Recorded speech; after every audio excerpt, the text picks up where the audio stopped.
Welcome back, my friends, to another edition of ChoirBoyz Cutlery. Doing a little something different with the camera, so hopefully it don't make you motion sick. Probably going to there for a minute. Let's just hold it till we get kind of situated. Got a package in to go along with the halberd yesterday. What a tremendous piece of equipment that is. I'm telling y'all, that's one of them must-haves. Got to have a halberd. I practiced with it more after the video yesterday. That thing, I'll tell you this, son, it's heavy and it's cumbersome, and it's going to take some work, but I did sharpen it up. I bought a few pieces of fruit. I dropped something right there that I'm sure I needed. That's just the way it goes today, old scab. I do what I can, son. But this video is going to be twofold. Fold 1 and fold 2. The first fold is going to be unboxing the package and seeing what we got. Now, I know what it is, and I got it for a couple reasons. One, I wanted it. Pretty good reason to have. 2, I wanted to show y'all the difference between the higher end cold steel stuff, or moderately ended cold steel stuff, and some of their lower end. I told y'all some of the things, the SR1, the SRK, the 4Max, some of these higher end products, or the more expensive products, they make, and they admit this, cheaper versions, or less expensive versions, inexpensive. A plethora of terms you can use there. You know what I'm saying? Let me get something right. However, some of the knockoffs, if you will, are pretty good. There's some diamonds in the rough. The Bushmaster Lite, or Bush Ranger Lite, or whatever it's called. The clip point pocket knife. Now, I'm probably going to pick up the more expensive one next week. I just went ahead and had got the knockoff a month or so ago, and it's held up pretty good. Chinese steel. I'm not excited about that, but it is what it is. Sharpens up okay, holds the edge okay. Now, what I got today, I got the tie light. So let's just pull it out. Let's see what we got. Go ahead and read you the specs off the box. That's one of the better things cold steel does. And they do some good stuff.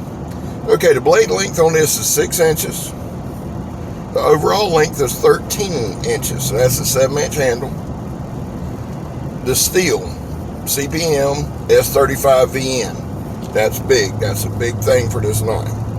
Weight is 9 ounces. So it's a little bit heavier than what a lot of pocket knives are. This is part of that ludicrous size that cold steels come up with. They have the moderate, the large, and then they have ludicrous. Well, this one's a ludicrous. The thickness is 4 millimeters. I really wish they just put everything else in inches, but let's do something in millimeters just to throw you off. That's some of that Lynn Thompson stuff. And the handle is aluminum, however you say it. So here we go. Y'all ready? Y'all look ready. All right. There's the box. Now they put all this bubble wrap around it, which I'm appreciative of. I keep most of the boxes too, mostly because I'm a hoarder. Now look here. Look at this. There's the handle. That's 7 inches. Now,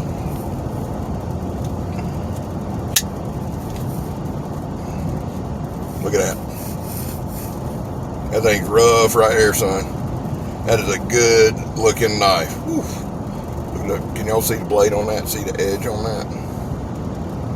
Now, last year, I bought one of these, and the one I bought was AUS8, because everybody's like, oh man, AUS8's right there equivalent with a super steel. It really is. I don't know why, it just is. And it's not. It sucks. I hate AUS8. You understand? I will never buy another AUS8 product again. And that's made by Cold Steel. That's not a knock on Cold Steel. Hey, can't nobody say I got nothing against them. I got over 60 products from Cold Steel. And I'm sure that pales in comparison to some of y'all. Get your YouTube channel, son, and put them on there. That's all I can tell you. No, I'm part of the Cold Steel Nation on Facebook. I'm going to tell you something. Some of them boys right here got some nice, some high-end, nice pieces that are really well done. So, I like Cold Steel. Y'all know I do. At my Halbert's Cold Steel, the Messer's Cold Steel, the Basket Hilt's Cold Steel, the Saber Cold Steel. I got a bunch of it, and I love it. But AUS 8 sucks. It just does. I've got a couple of products that I can stab you with them, but they ain't nothing for cutting. Now, my little mini dagger things, they're AUS 8, they're hollow ground, they're razor sharp. Now, I'll give them that. Got to throw credit where credit's due. But I want to show y'all something. Here's this one. Now, this looks like a knife. This is a cool look. It's black handles, grayed out blade, beautiful edge. Jeez Louise, that's a really, and I am not. Y'all know me good enough. And let me just tell you this. How I am right here is how I am 24/7, son. Ain't no act. My God, I'd love to be around that guy all the time. Y'all see that? Now, this looks like a knife. This is a scary looking knife. I love this knife. 6-inch blade. That's a big ass blade. Now, we're not going to cuss a lot because it's Friday.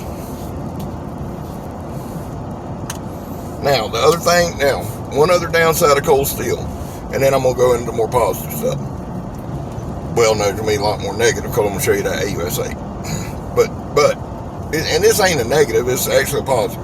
When you get a Cold Steel product, if it's got the triad lock, or even if it's a frame lock, whatever lock you get is going to be tight. And it's going to be hard to, it does work in.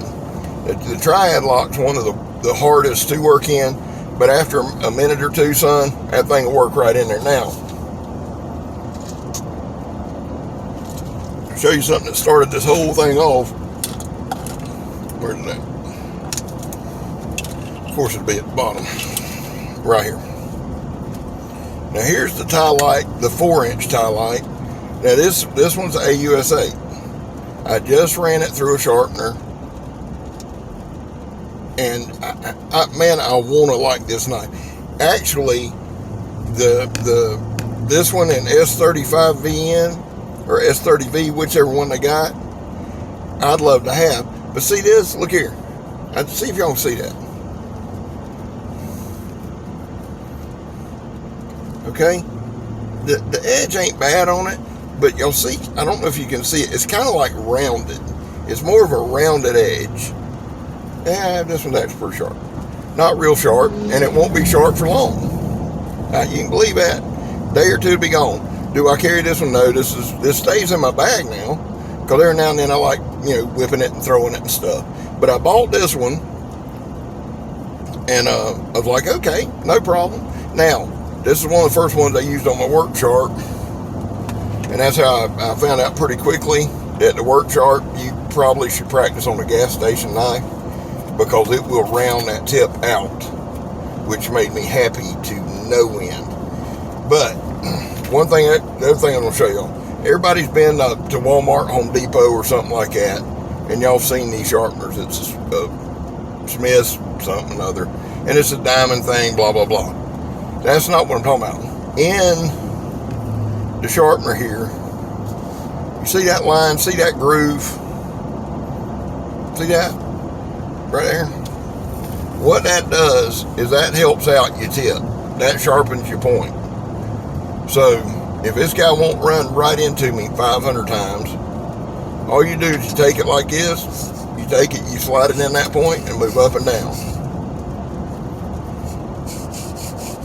And that'll bring your point back. And this is what I'll be doing for the vast majority of the day, and it'll bring it back. Now, my point was this. I got this knife, and I thought, man, I like the aesthetics of this thing. The point's already coming back just that little bit. Y'all need to get you one of these. It does help, believe me, because that a couple times on that work sharp, if you screw it up, man, your heart will just sink. I was like, oh my Lord, I've screwed up my knife. And I got this thing, realized what it was for, and I've been able to salvage a bunch of tips. Now, I like the aesthetics of this knife, and I was like, dang, man, I like this. And I saw they had a 6-inch one, right? So I thought, man, that'll be sweet. So I ordered it.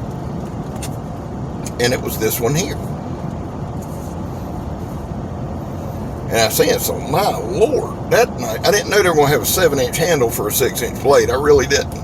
But now this one's had some troubles. This one is a throwaway. Y'all know what throwaways are, don't you? It's the ones you throw away. You know, if somebody were to actually get stabbed, accidentally get stabbed or something, you know, pure accident, just ran into your knife or something, you could throw it away, nobody cares. Or, now, this, it's never happened to me, but I'm just saying, if, say, you accidentally were to stab somebody or run over them or something, I don't know, whatever the case may be, and you jump out and you think, I'm going to jail. Then you take a throwaway and throw it down on them like it was their knife. Then you're like, man, that dude was coming at me with that knife. I didn't know what to do. Now, do I recommend that? No. I'm just saying that's hypothetical. What a throwaway. I'm just trying to tell y'all. Now, I took a grinder and cut this off because I knew I was getting another one, and I knew I was mad as hell.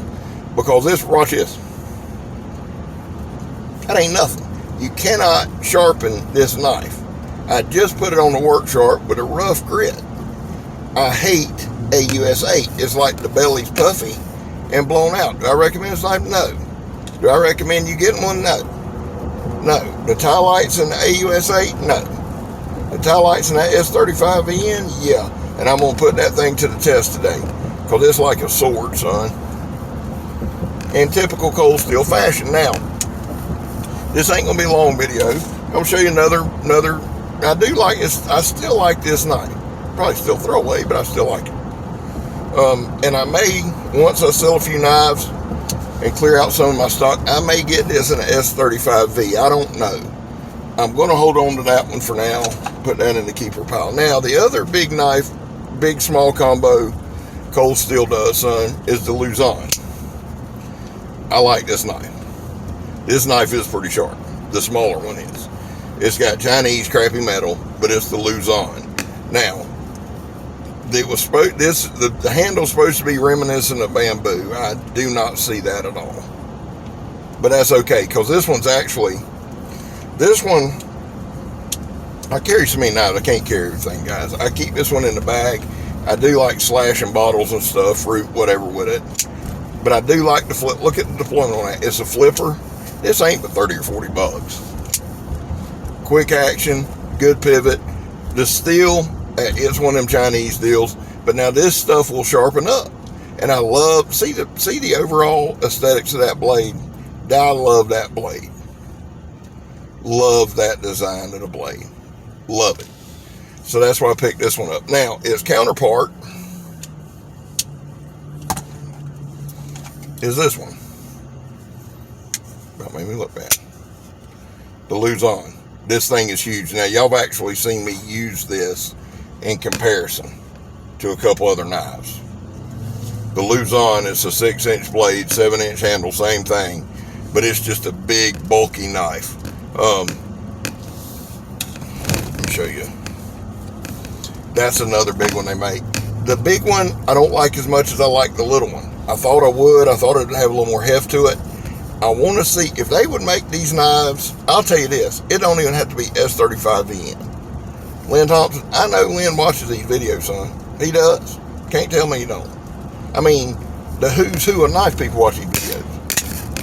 Now, just a quick comparison right here.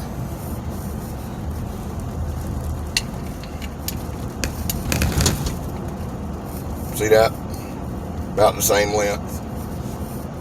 So you got the big combo. Now another one they do is the counterpoint.